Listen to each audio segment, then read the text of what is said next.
Right now, try it. Reach over and tickle your own arm. Nothing happens. No laugh. No squirm. Just skin touching skin. But if a stranger did the exact same thing, in the exact same spot, you'd probably jump out of your seat. Why does the same touch feel like nothing from you, and like electricity from someone else? The answer isn't about your skin. Your skin doesn't know who's touching it. The answer is about your brain, and a hidden system running inside it every second of your life. A system built not to keep you ticklish, but to keep you alive. Here's the strange part. You are constantly touching yourself. Your hands brush your legs when you walk. Your arms graze your sides. If every one of those touches triggered a full sensory alarm, you would be overwhelmed by your own body all day long. So somewhere in your brain, there is a filter, a quiet editor, cutting out the noise you make yourself, so you can notice the touches that actually matter. The ones from outside. Scientists call this the forward model. Your brain doesn't just react to touch. It predicts it. Before your hand even reaches your side, your brain has already calculated exactly what that touch will feel like and when. It's a kind of internal weather forecast for your own movements. And when the real sensation arrives and matches the forecast perfectly, your brain shrugs. Nothing new here. Cancel the alert. This is why a self-tickle fails before it even begins. Your brain saw it coming. In the late 1990s, neuroscientist Sarah-Jayne Blakemore ran an experiment at University College London that made this invisible system visible for the first time.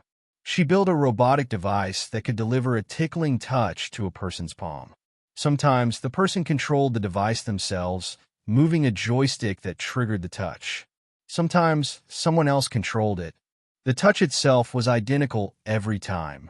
Same pressure, same timing, same spot. But the ratings weren't identical. When people triggered the touch themselves, even through a machine, they rated it as far less ticklish and less intense. The moment control shifted to someone else, the same exact touch suddenly felt sharper, funnier, more alive. Blakemore's team then added a twist. They introduced a small delay between the person's action and the resulting touch. Even a fifth of a second was enough. Suddenly, the self-triggered touch started to feel ticklish again. Think about what that means. Your brain isn't judging the touch. It's judging the timing. The moment your prediction and reality stop lining up perfectly, your nervous system treats the touch as unexpected. An unexpected touch is exactly what a tickle is built from. So a tickle isn't really a sensation. It's a surprise wearing a sensation's clothes. This raises an odd question. If tickling depends entirely on surprise, why does your body respond so violently to something so small? A single unexpected touch on your ribs can send you into helpless, involuntary laughter. That reaction seems too big for the trigger. Unless the trigger isn't really about the touch at all. Go back further than laboratories. Go back before language, before tools, before anything you'd recognize as human. Tickling shows up across the animal kingdom in a very specific place. The vulnerable spots. The ribs. The neck. The soles of the feet. The underarms. These are exactly the areas a predator would target, and exactly the areas a young, developing animal cannot yet defend on its own. In 2016, researchers Shimpi Ishiyama and Michael Brecht at Humboldt University in Berlin tickled rats and recorded something remarkable. The rats made high-frequency chirps, sounds linked to positive emotion, and they came back for more, chasing the researcher's hand for another round. When the rats were stressed or anxious, the ticklish response disappeared almost entirely. Play and vulnerability, it turns out, live very close together in the brain. Laughter, at its root, may be less about humor and more about safety. This lines up with something you've probably noticed about tickling among humans, too. It rarely happens in isolation. A parent tickles a child. A sibling tickles a sibling. A partner tickles a partner. It is almost always a shared, social act, layered with trust. You let certain people touch your vulnerable places precisely because you know they won't hurt you there. The laughter that follows may be a very old, very physical way of saying, I see the danger, and I know it isn't real. That single idea reframes the whole experience. A tickle fight isn't just play. It's a rehearsal. Your ribs and neck get poked at exactly the spots evolution once considered emergencies, and your nervous system practices the difference between real danger and false alarm, over and over, wrapped in laughter instead of fear. Which brings the story back to why you can't do this to yourself.